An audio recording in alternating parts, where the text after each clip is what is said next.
Hi, mamas. This video is going to be about careers. So, if you are interested in furthering your career, maybe you have a career that you're unhappy with and you want to make a change, watch this video. I'm going to share a little bit of my story with you. This is like a 10-year journey that I've been through. So, I went to college for sign language interpreting, and it was supposed to be like a fallback option. I wanted a degree and I wanted to marry somebody that had a degree. So, I'm like, if I'm going to seek someone that's well educated, I need to be educated as well.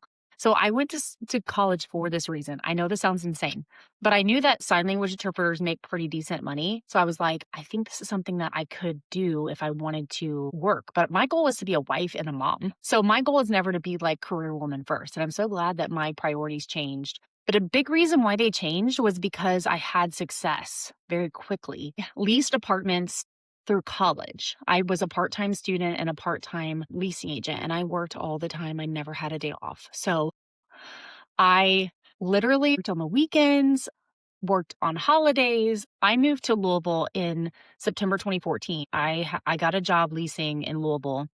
I think I was making $12.50 an hour. I also had an apartment as an incentive. So I had a apartment that only cost me like $500 a month. Really like small studio apartment. It was so cute. Had no washer and dryer. It was old.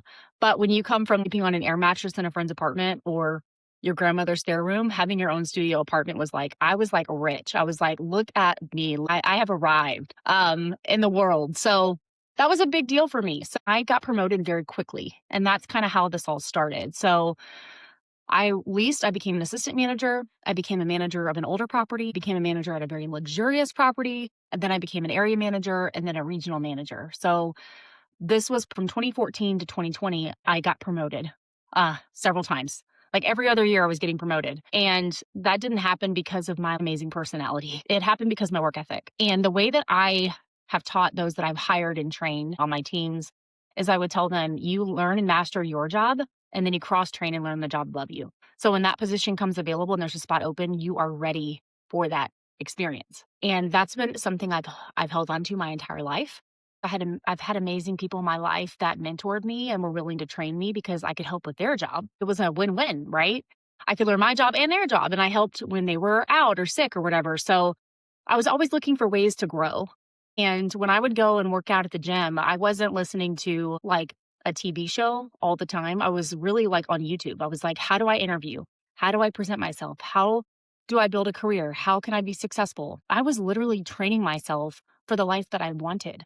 And I only share because I've had people ask and I don't want to gatekeep. There's people that really just don't know. Your resume is very important. You should always have a ready resume and you should always be interviewing. That's a rule that I have. If you're not looking for that next opportunity, you're going to fall behind. You don't stay in a job for 20 years or you're losing money.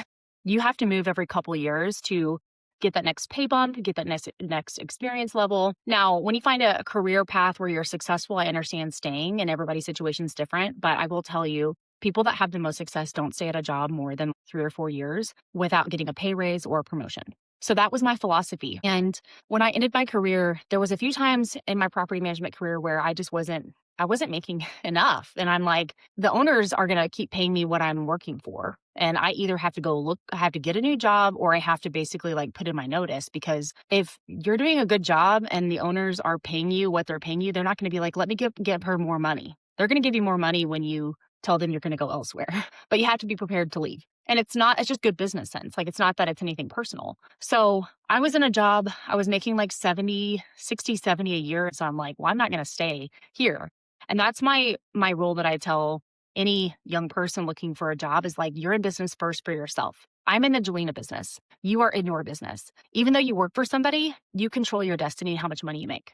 And you're like, oh, that sounds easy to say. It's 100% true because you determine what you do next. And so towards the end of my career, I was kind of capped out. I wasn't making what I wanted. And some people like gaslit me. They're like, you're just all about money, or you're just like career driven. That's crazy because we work to make money.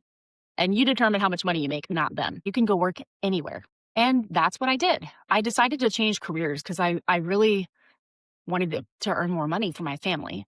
And I pivoted into technology because I got introduced to Socio, which was the startup that my husband worked at. And he had an amazing group of people that he worked. They're all obviously still amazing. Everybody's moved on to other things since then. But they were trying to pull me over a few years before I made the move. And I was very nervous because sales to me was so scary. You're driven by a number, and if you don't hit your number, you don't get paid. Like, that's terrifying. I want you to erase that from your mind because selling is so honestly easy because you're just talking to people. They have a need and you're fulfilling the need. And it's actually very rewarding when you hit your goal and you make good money. But I'm now making like 3 times what I was making before. And I had to be willing to pivot to a new career to make that happen. I had to know the right people to get they had to give me an opportunity, but I also had to sell myself. I had a sales role when I first started at Cisco and I was doing well. I probably was making like 120, 150. And a lot of that team started getting laid off. I knew it was coming. So I kind of moved before the layoffs started happening. And there was a role open in St. Louis for an account manager. And you can look online to see how much account managers make.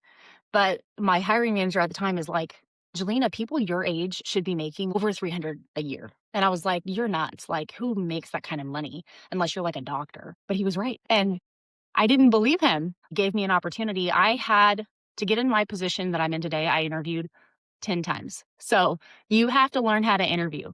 You also have to know people and you have to get out there and meet people. And now I'm at a point in my life where I'm not working to make more money. I want to have impact. And I think that that's such a blessing to move into a place where you're not grinding to make money. You're wanting to pivot from money to impact. And when you have money, you can make more impact because it takes money to do things. So I think looking at it from God's perspective, like, what does he want us to do on this earth? He wants us to work, value his mission in the earth, which is to share the gospel and provide people that didn't have an opportunity to see Christ in us. That's why I decided to start this podcast. And I'm trying to find ways that I can now not live for just myself and what am I getting from this journey, but to share with other people and then give them a platform to share their thoughts and their stories. It's beautiful. And I'm so grateful for that. So next week, I'm actually going to an event called Mamas Get to Work. And I don't know anyone there. I'm not going with anybody I know. I'm going to go by myself and network with people. And that sounds scary, but you have to get out of your comfort zone if you're going to make any type of change or get somewhere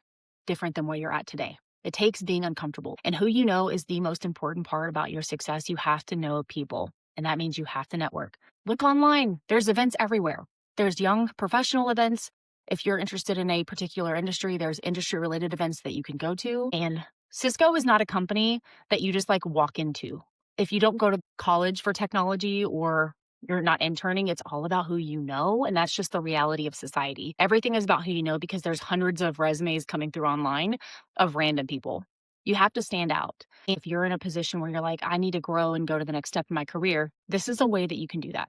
Have a ready resume, always be interviewing. I'm now at the point where I'm turning down opportunities that actually pay me more than I'm making now, but will require me to like travel or give up my life balance or spend less time with my daughter. And she's my priority. Yes, I have a career, but my family's my priority.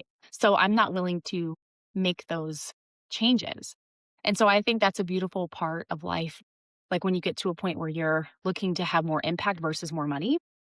And then also where your life balance is more important than anything else. And I feel very blessed and grateful, but I don't want us to keep these things to myself. This is just me sharing things that I've learned through the years that I think can really help other women that are looking to advance their career. So I hope that you've taken something from this, but all in all, having Jesus at the center is number one.